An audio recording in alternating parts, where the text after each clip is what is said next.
medyo kinabahan ako nung sinabi mo, tatanggapin na lang natin lahat ng ginawa ng US. Well, mali yung dalawang pangulo. Ibig sabihin, walang kasulatan.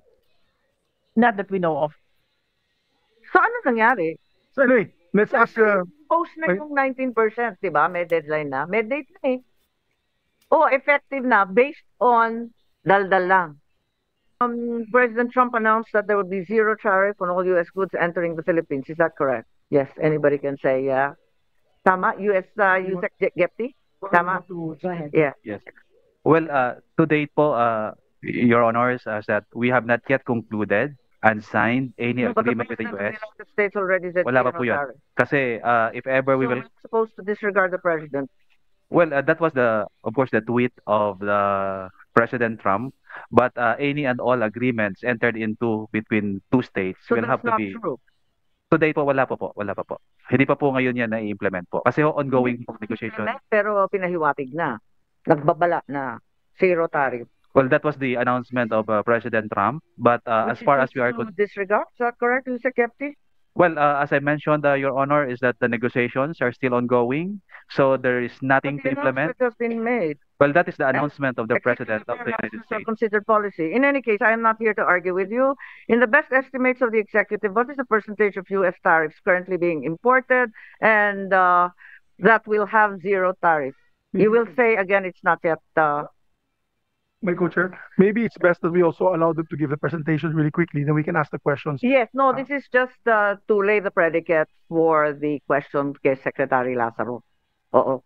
De, pinapaliwanag ko lang, what's the amount that's going to be imported na zero tariff sa US? You have any estimate? So far, wala pa kasi hindi pa tapos. Kasi po wala pa pang agreement po.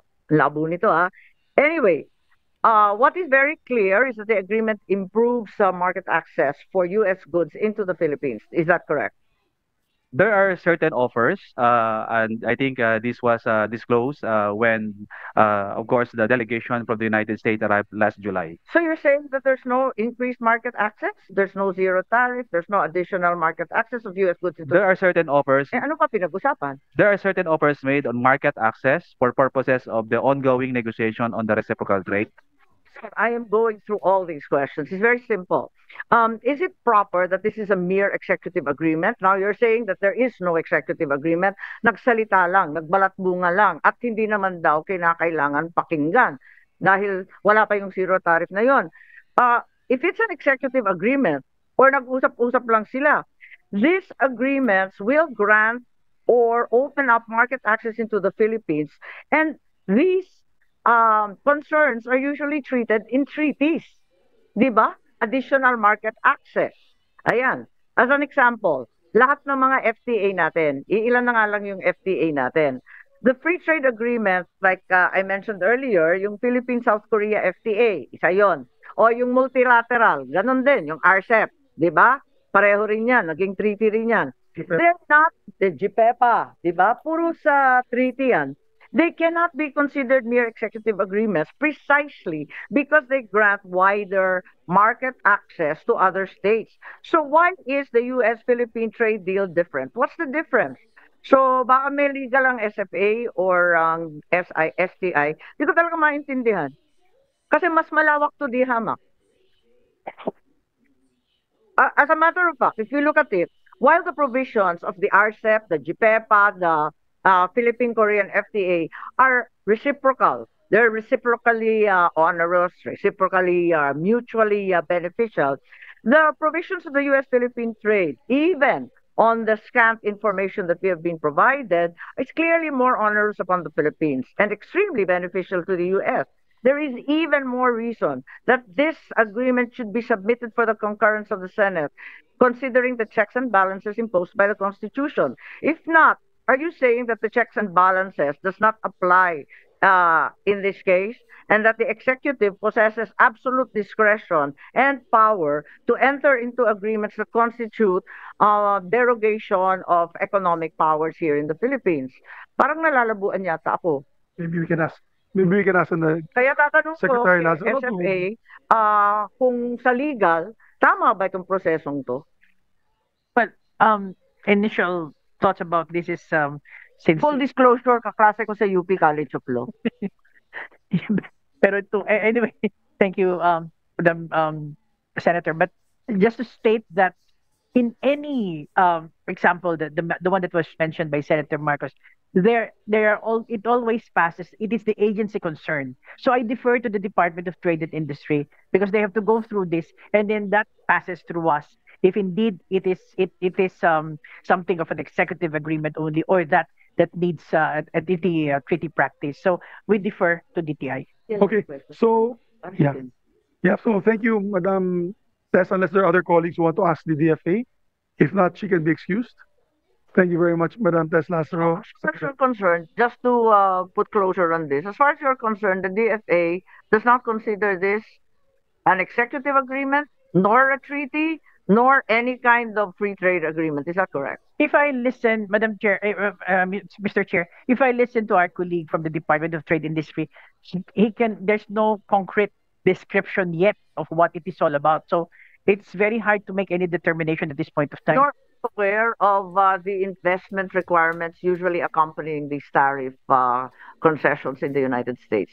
So wala rin yun. Wala rin tayong Wala kung rin yun. anong obligasyon natin Wala rin. bumili sa Amerika. Yes. Wala rin tayong awareness tungkol sa tulong o pamimili ng mga defense hardware, di ba? Mm. Wala rin. Pero alam natin na may defense component to, di ba? May Daw. defense Yun ang balita. Kakaiba to. Sinabi rin ni Presidente Bongo, Well, mali yung dalawang pangulo. well, Mali yung dalawang pangulo. Maybe now recognize the DTI, the Department of Trade and Industry, whoever would like to speak on, would like to speak on behalf of this trade agreement. Secretary Roque, you are recognized. Yes, please, please. I've been releasing, Secretary. Yes, you can go. Secretary Lazaro. wala pa ho kami nakukuha mula from DTI. Oh, please proceed, Secretary Roque. If it turns out later on that in fact a treaty is required and the concurrence of the Senate is mandated, you will of course do that. Because as I see it now, the terms of this negotiation clearly require reciprocal acts, clearly require a higher level of agreement, di ba? Yes, because May and this is market being access, may discussed by our co-chair because our co-chair is in charge of ratifying all treaties. Kaya nga eh. Yung kanyang committee. Kaya nga ako nagtatanong, bakit nagkaganto to? Well, Ayun, wala okay. pa ho kasi. So wala pa. Okay. Sige, Secretary Lazaro. Thank you, Madam, for coming. Mamaya So, gabi, text. we'll now recognize the Trade and Industry Department. And President PBBM is also pushing for other FTA agreements with different countries just to be able to boost our exports so that we can find other markets other than the US. Because we also must realize that the US is not the only market, the world is the market. So definitely these companies can use the different programs that DTI can offer, which I will be stating also here. First, we can use the Foreign Trade Service Office of DTI. We have 29 DTI offices all over the world and 21 trade attaches. We've actually been using them already aggressively in the past and even up to now. In fact, I just got the numbers from January to April. We have increased our exports or investments by 80%. So that's actually US investments by 80%. So there's also additional investments from other countries using the foreign trade offices. So we have already, actually, when we arrived from the US, Secretary Go and I, and of course, Yusek Hepti and Yusek Perry, and other high-ranking officials of DTI and OSAPEA, we've already met with the stakeholders, and we already explained to them exactly what we can share to them regarding the tariffs. And they clearly also understand the situation, that it's not for us to decide. It's for them. It's the US will actually impose the tariff on us. So we can do the negotiations. We negotiate as best as we can, and we also give them what we can give without, of course, sacrificing the different industries also that we cannot also give. And then for the small businesses, we also have loans for them. In fact, we have 1 year no payment of principal and interest. So they pay on the second year, and non-collateralized loan from 10,000 all the way to 10 million. So we offer also this one to the small businesses. And also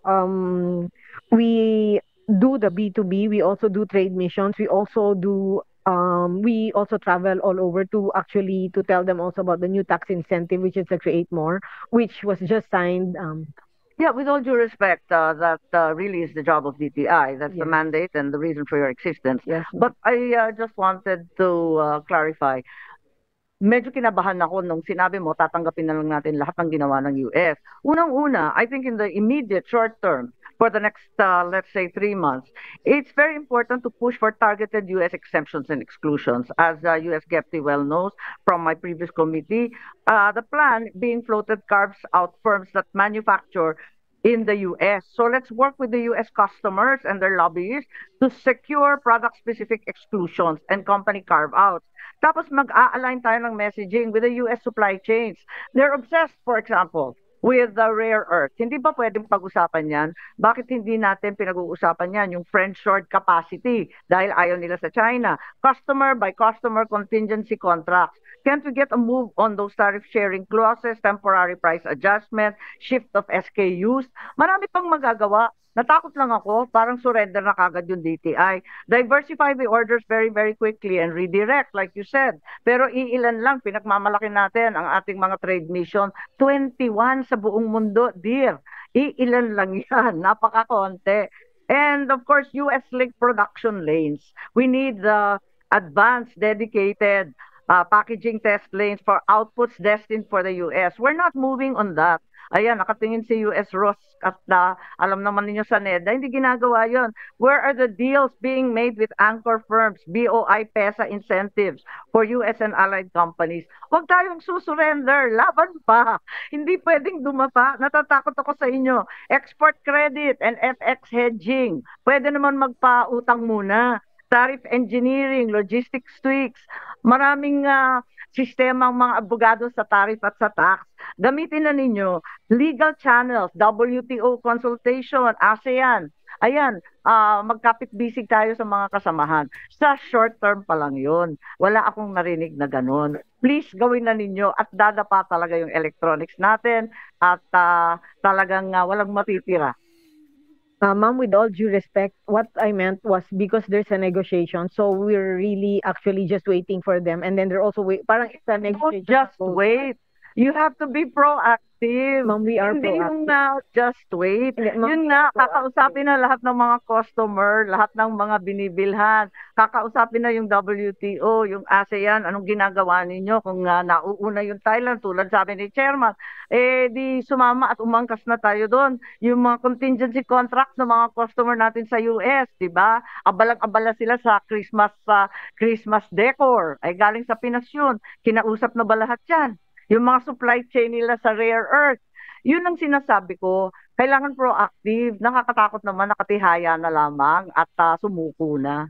Hindi naman po ganun. Actually, Madam Secretary, yes. Siguro we'll also recognize your chief negotiator because ang sinasabi lang naman ni Ma'am, I'm my co-chair, is that we should be ready for such impacts. Apparently, the impacts were immediate because I'll give you an example.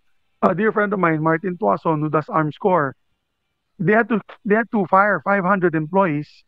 Yeah, a third of their force. They had to fire 500 employees because the biggest market was the US when it comes to bullets, selling ammunition. So now, nagkaandara pa sila where to sell the ammunition because he's no longer competitive in the US market. So, halos umiiyak siya, pro-MAGA yun eh. Pro-Trump yun. Tapos bigla tinanong ko sa kanya, di pro-Trump ka pa rin. Sabi niya, pilitin, pero wala tayong, naghahanap sila ng ibang market, nagkakandara pa sila. They want to sell to other countries. Wala, they're doing it on their own. It's, Ay sa Armscore. Yan ang yun ang itatanong din natin sa marami, no? We would like to ask the stakeholders later on how this affect all of you. But at the same time, let's allow first probably government to explain what they're doing and how we're combating it, no? I think this is really a unilateral move by the US. Pero dapat wag na tayo ang tawag dyan, let's not lie down and play dead because we're allowing zero tariff in entry. So if we're going to allow zero tariff entry, kawawa din naman tayo. So explain, you say Alan Jepney, who's a genius, he's been with the trade negotiations for the government for a very, very long time, and he's pro-Filipino. I know he's a nationalist, so he'll always fight for what is good for our country. But let's see what you can do now with a very hard-headed US administration who's doing things unilaterally. Kasi galing ako ng Japan embassy na yun. That's why I was a bit late because we had the JICA volunteer group here. And when I mentioned to the ambassador and the members of parliament that were here that I was going to have a hearing about the US tariffs, they all in unison were sighing like, hi, that's also our problem in Japan. So I think they also have their big headache there. O nga, plus 15 yung papasok. So ginawa nilang equal. So we'd now like to ask Yusek Alan Jepti to respond to the queries of our co-chair and what's the direction we're heading now. Thank you. Thank you, Your Honors, for giving the floor with the permission of our Secretary. I'll just respond to the points raised by Senator Aimee earlier. Number one, tama po kayo that there is a need for check and balances. There is a need to assess the agreement, if it is an executive agreement, treaty, and if it is a treaty, it has to be subjected to Senate concurrence. And then tama din po kayo na kailangan ng mga measures and of course consultation. To date po, as to the question of whether or not yung agreement na sinasabi with the US can be considered as an executive agreement or treaty, ang sagot po doon ngayon is that wala pa po tayong agreement, so therefore hindi pa natin masasabi kung ano po yung nature ng agreement na yon. If ever na matatapos, sila po yon, unilateral imposition po ni United States po yon, yung 19%. And I will explain that po later.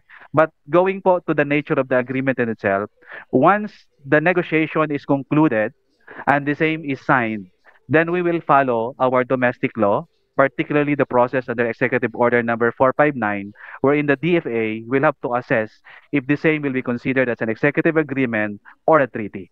If it is a treaty, then definitely it will be forwarded to the Senate for Senate concurrence after ratification. And of course, if it is a comprehensive one, kaya katulad po ng nangyari dati sa RCEP sa South Korea, then it will be submitted to the Senate for concurrence. Pero ngayon po, since ongoing pa po ang negotiations, wala pa po tayong agreement at hindi pa po natin masasabi kung ano yung magiging nature nun.